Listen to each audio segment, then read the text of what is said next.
Hello friends, welcome to my channel Data Activator. In the series of Python 3 tutorials, today we are going to discuss for loop. So let's start it.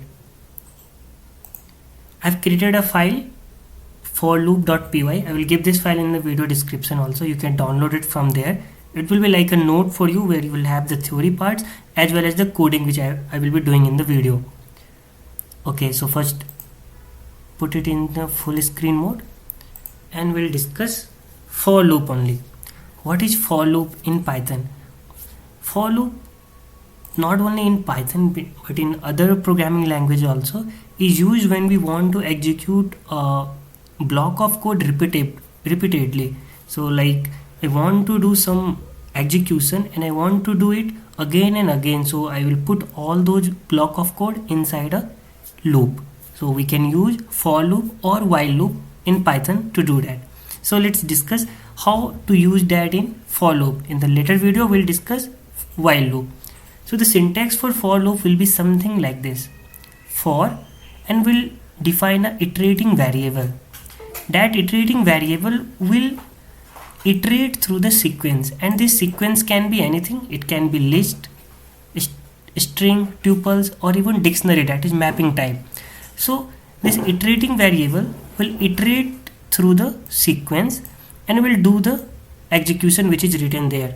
So the do something will be executed until the sequence is over. Suppose this is a list of 5 elements, then this iterating variable will iterate through each of the items and will perform the action, and it will get over only the sequence is finished. So let's read first a simple print statement from, like, I want to print first 4 number. So I will define a variable num in, and I will use a function range. So range start from 0 and it will go till the number we give. So suppose I give 5. So 5 is exclusive. It will go from 0 till 4. And I want to print the number.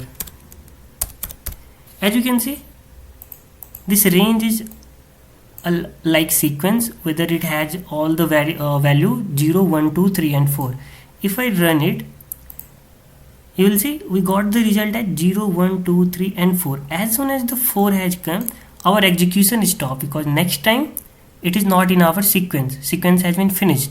So this is a basic for loop where we have printed a number from 0 to 4. The special thing about this range function is that we can pass 3 things. Here I have just passed 5, one parameter. We can pass 3 things here, and I should write it here.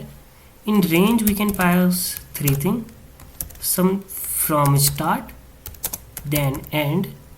And if you have watched my string and list video, you should have seen me using stride method there in slicing. Similarly here we have step over. So we can pass these 3 things in range. Okay, let me try the second part. Suppose I want to go from 5 till 10. So this is the starting point. It will start from 5 and it will print till 9. Let's run it, and you can see 5, 6, 7, 8, 9. And we can use the step over function also. Suppose I want to start from 0 and after 3 interval I want to print. So this is the step over of 3. So first 0 will be printed, then 3, then 6, then 9, similar like this. So if I run it, you will see 0, 3, 6, 9 and 12. It has been printed. For iterating variable in sequence, we are doing something. What is the doing something? Right now we are just printing it. Later we can perform other operations also, like we can take over the sum. We can insert some item also, which we have done in our list method also, a list data type. Let me comment over this part and we'll move ahead to the next topic, that is, and this is, now we are going to loop over a sequence type. I am doing it for list data type. We can try out on other type also, like on dictionary, on tuples, anything. So for just this video I am doing it on list data type. So I think if you haven't watched my list, tuples and set video, please go and watch those videos also, because covering all those things from beginning is very good for you. Okay, now here I want to print the individual score of Dhoni, how much he has scored. So I have just taken 6 values here. 148 is the famous inning of Dhoni against Pakistan. I think everyone will know.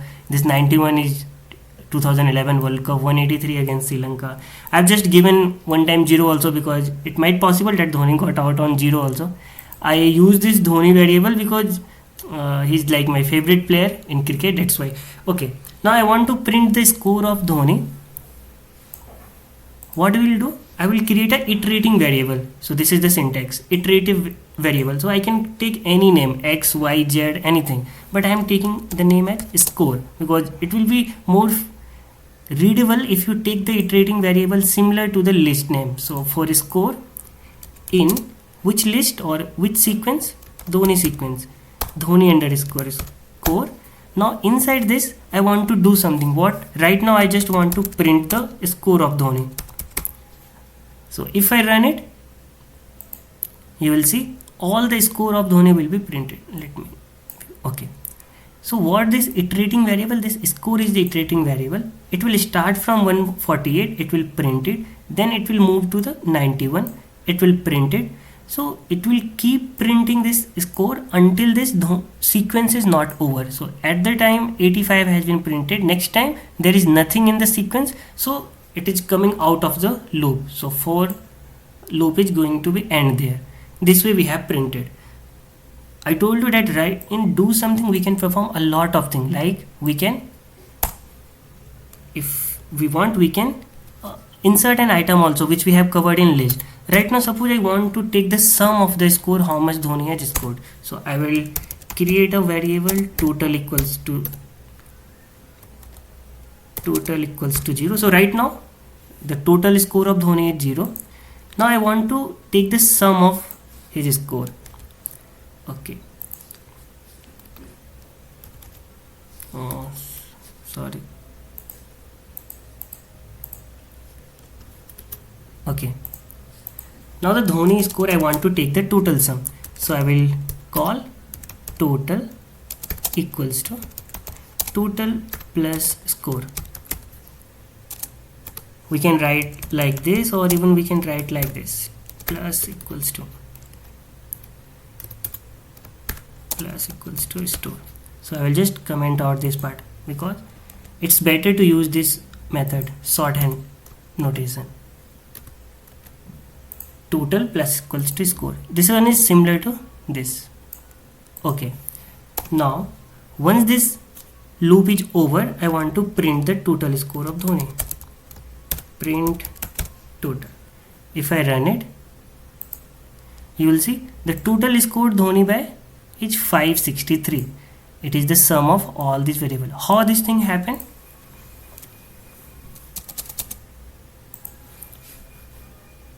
Okay.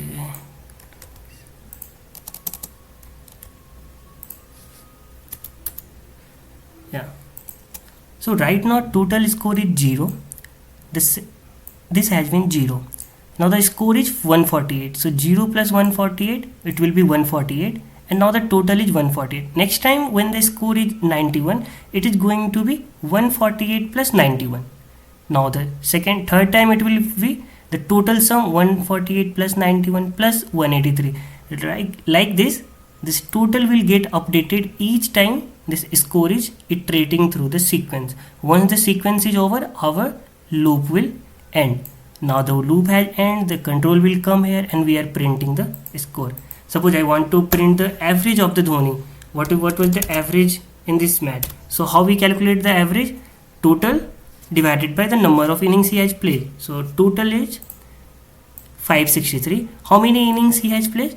How we can, either we can calculate 1, 2, 3. But what is the method which we have discussed in list? So that is length function. We can call length. So we'll print average as total divided by length of Dhoni underscore score. So what is the length of Dhoni underscore sequence? 1, 2, 3, 4, 5, 6. Total of 6 innings. So 563 divided by 6, and that will be the average of Dhoni. It is 93.83. And we have discussed floor division also. If you don't want this fraction or decimal part, we can use the floor division also. If I just give floor division, it will just print 93. So we can try out anything, either floor division or that. So this way we have performed do something where we can even perform another thing, like we have just calculated the score. Okay, I think that's enough for discussing for. Now we'll discuss two statement which is generally used with looping, that is break and continue. What this break and continue means in loop. So let's discuss it. Okay, I'll paste this sequence here, that is Dhoni's score, and now we'll discuss what this break and continue means using the code. For score in Dhoni score, I'm going to print his score. Okay, I'm printing the score, but as soon as Dhoni gets out on 0, like as soon as Dhoni gets out on 0, I want to come out of the loop. I don't want to print the next score what he has played. So as soon as his score comes to 0, I want to stop printing it. So what we can do, we can put a condition here. So in the previous video we have seen if and else. So we'll put condition if score equals to 0. As soon as the score is 0, I want to break over. So we'll put break.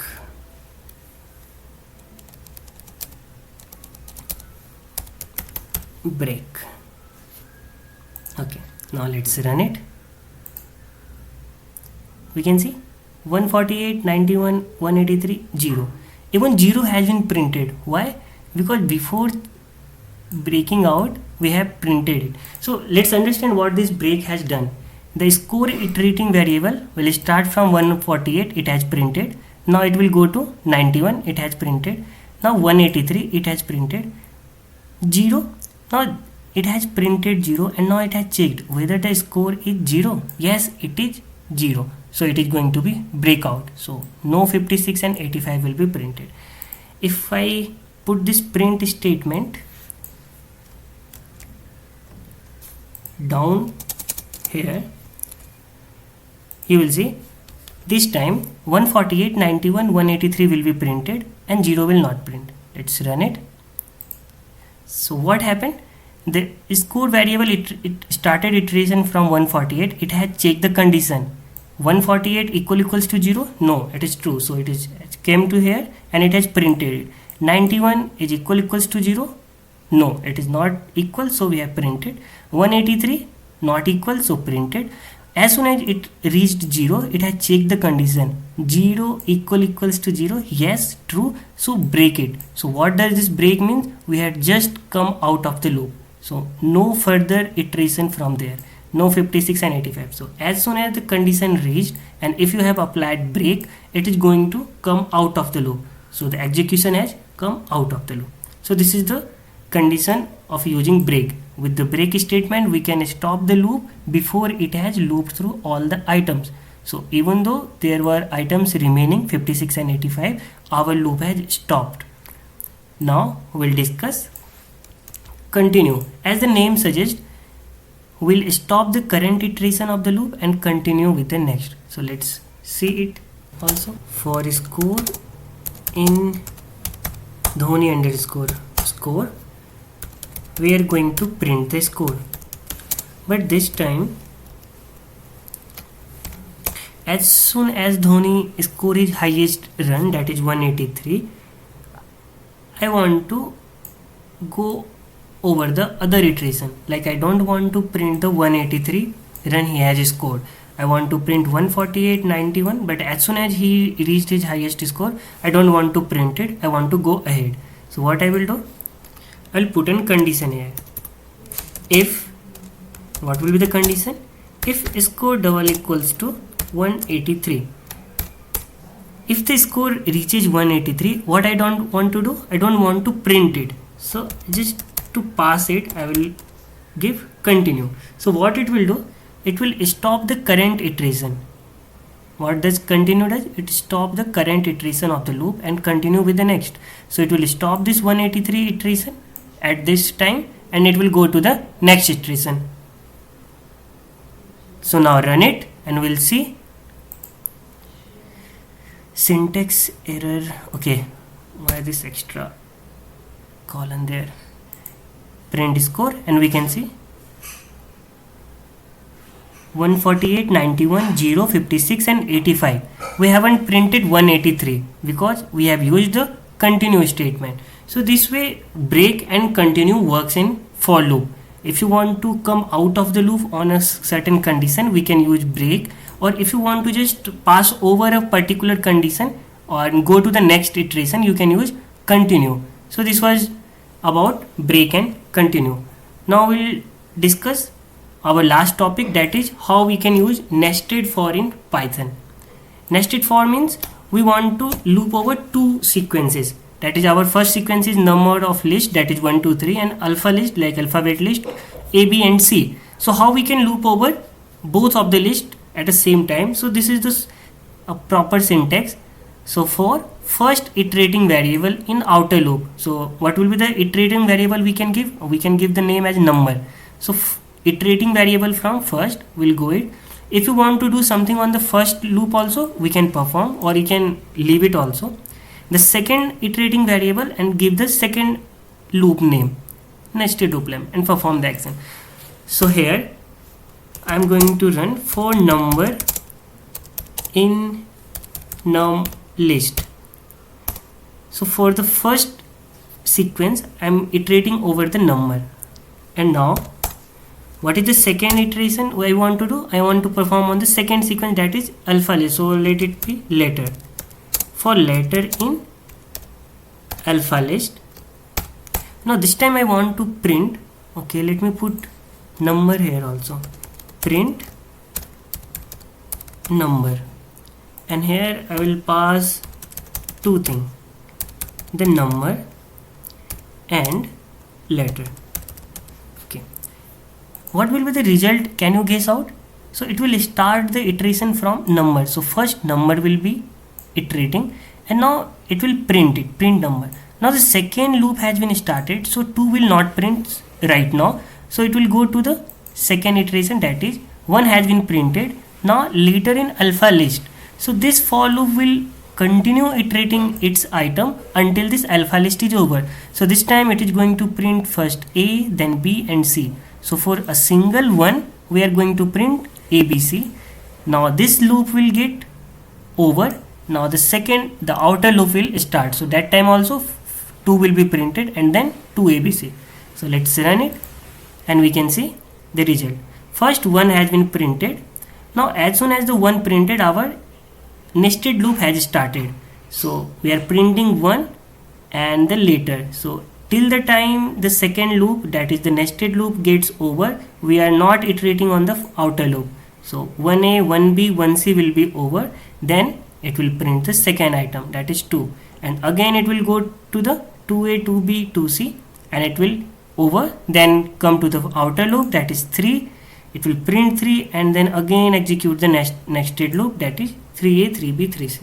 So this way nesting in for loop is done in Python. So today we have covered the basic for loop, how we can use it to iterate in a sequence, and how we can perform some action also there. What was the difference between break and continue, and when we can use it, the break statement and the continue statement, and at last we discussed nested for.